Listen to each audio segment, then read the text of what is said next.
Atonement for Me, Episode 33, Being Heard.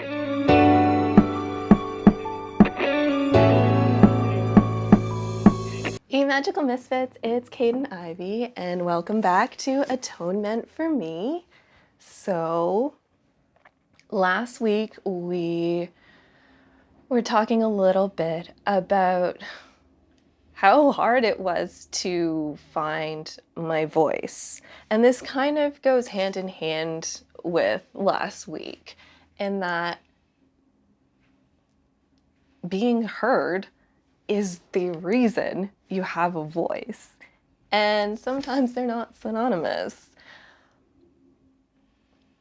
Sometimes it's really difficult to explain to other people who don't have the same experiences as you what your experiences are like with being heard.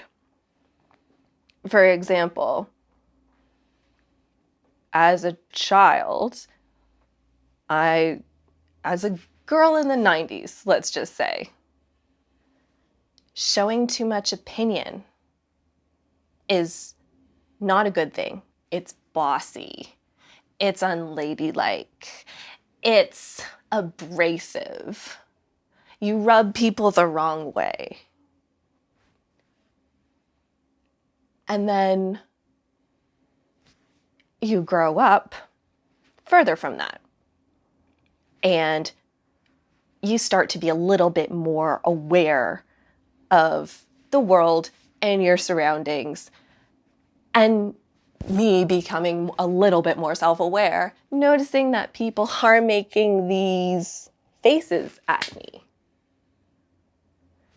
Bringing that to an adult and them saying, kids are just kids. Just ignore it. It'll be fine. They're just playing. You're being too sensitive.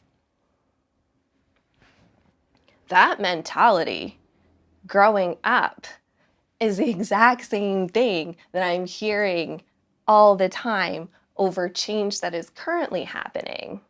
Whether it's people's takes on cancel culture or changes being made in production, how we present things in the media. We have a little bit more care, we're being a little bit more inclusive, and people are saying, you're being too sensitive, this is political correctness gone mad. As a female, I know that going into particular situations, assumptions are already going to be made about me,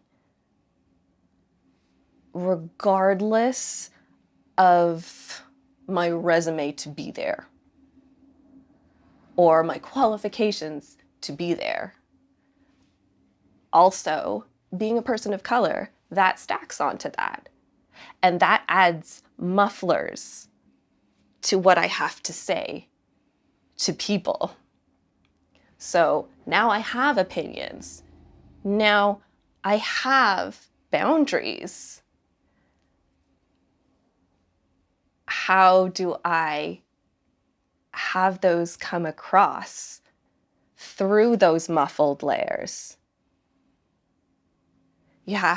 I found that I have to speak very calmly and eloquently so that people are attaching their focus to my words and not, oh, she's a female, she's already going to be touchy, she's already going to be hysterical, she's already way too sensitive. Or, yeah, but like she's an Asian, so Asian girls are kind of this way.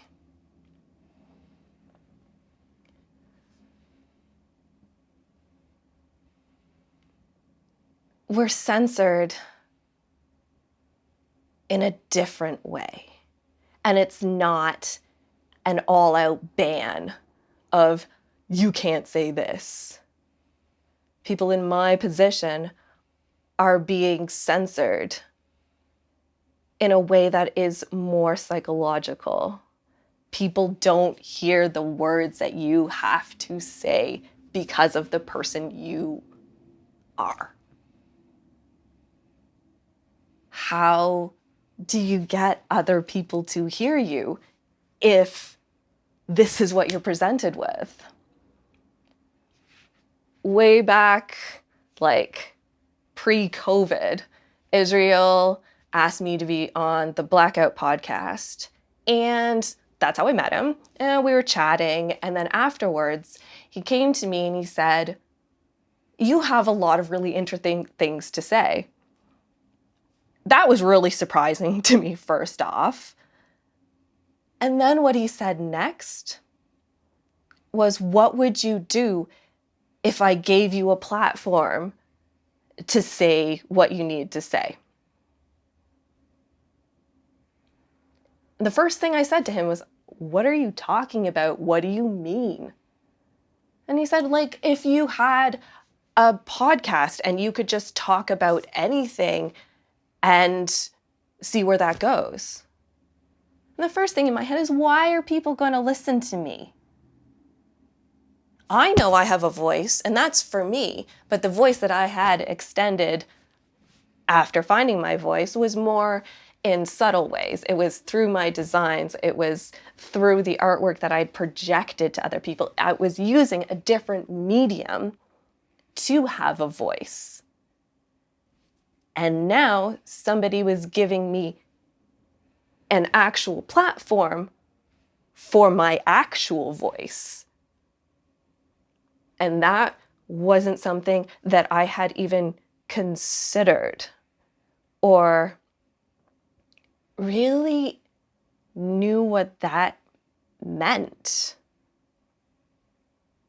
I'm used to explaining things and having to come up with multiple examples to back up what I say so that people will take me more seriously, because I'm used to not being taken seriously. I'm used to approaching conversations as a debate, in that I have sources and other opinions in my repertoire as resources that I can pull on to help people understand my point of view. And I know a lot of people just get to state what they have to say, and people don't question that. And it's often those people online who just say something, and then if other people make comments on that, they're just like, "Oh, well, it was just my opinion. You don't have to get so offended. I'm allowed to say that." Okay, cool. It's just your opinion. But your opinion doesn't need to be forced on everybody else, and your opinion isn't a legitimate dismissal for everybody else's opinion. Yes, I say things to people that they don't like. Yes, I make missteps, or am misinformed, or have read a situation entirely wrong, and I need to go back and review. But that's my onus on the conversation. That is me actively trying to be heard in a very concise and precise way. Because I don't always have the words. I can't always connect words to what I feel. So I have to find examples and pull upon all of those resources to make sense to other people, essentially. Because I know in conversations I don't always 100% understand other people, and it is very beneficial when they break it down for me. But sometimes people don't necessarily want that breakdown, and I understand that, and that's fine. But that doesn't silence what I have to say or the voice that I have just discovered I have. Saying no was one of the most challenging things I have ever had to learn. And it seems like it should be the most rudimentary thing. It's such a basic statement. If you always have to justify your no's, and that is one of the most basic assertions of boundaries, and that becomes a concept to you and not a boundary, because you've grown up knowing that you'll say no and people won't accept that no. I remember breaking up with somebody and they said, I don't want to break up. And I said, well, we're at an impasse at the moment because I'm not in this relationship. My no meant nothing because it was against what they wanted. And sometimes being heard and the things that you say do go against what other people want to hear. I've been in really abusive relationships, and I've spent years groveling and appeasing and trying to be as unconfrontational as possible, to be as submissive and meek and quiet as I possibly could. Anything so that I don't get hurt or I don't get degraded and humiliated. I will say things that I do not mean if it means that my safety is going to go that much further. If I don't have to pay the consequences. And then going from that to being an independent person, it's sometimes really difficult for me to communicate in an argument or in a conversation or even out loud what I mean, what I feel, because I'm so used to that being disregarded. It is a miracle to me every time my friends, my boyfriend, my family look at me and say, oh, yeah, you're right, that did happen. To hear those words of affirmation, to be heard,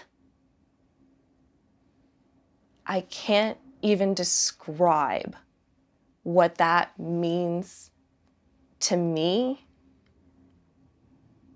and the fact that I can talk to other people and hear their stories, have them share their stories with me so that they're heard, and in turn, I can be heard as well. I don't see that as a bad thing. I don't see that as stepping on anybody. I don't see that as demoting anybody, taking anybody down.